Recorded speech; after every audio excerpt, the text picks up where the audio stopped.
વાત કરીએ અમદાવાદ જિલ્લાના ધોલેરા શહેરમાં છેલ્લા 1.5 વર્ષથી નાસ્તા ફરતા આરોપીને ધોલેરા પોલીસે ઝડપી પાડ્યો છે।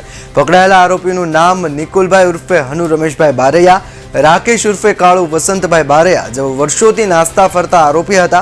ત્યારે બાતમીના આધારે પ્રદ્યુમનસિંહ જગદીશસિંહ અને ધર્મેન્દ્રસિંહ મહાવીરસિંહે બંને આરોપીને પકડી કાયદેસરની કાર્યવાહી હાથ ધરી છે।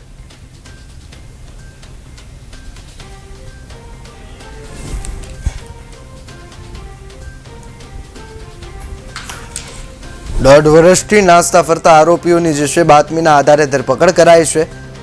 धोलेरा विस्तारमांथी पोलीसे नास्ता फरता आरोपीओनी धरपकड़ करी छे। पोलीस द्वारा आ बंने आरोपीओने झड़पी लईने तेमनी विरुद्ध जे छे कार्यवाही हाथ धरवामां आवी छे। शहेरमां 1.5 વર્ષથી आ बंने नास्ता फरता आरोपी हता। अनेक गुनाओमां संडोवायेला आ बंने आरोपीओने झड़पी पाडवामां आव्या छे।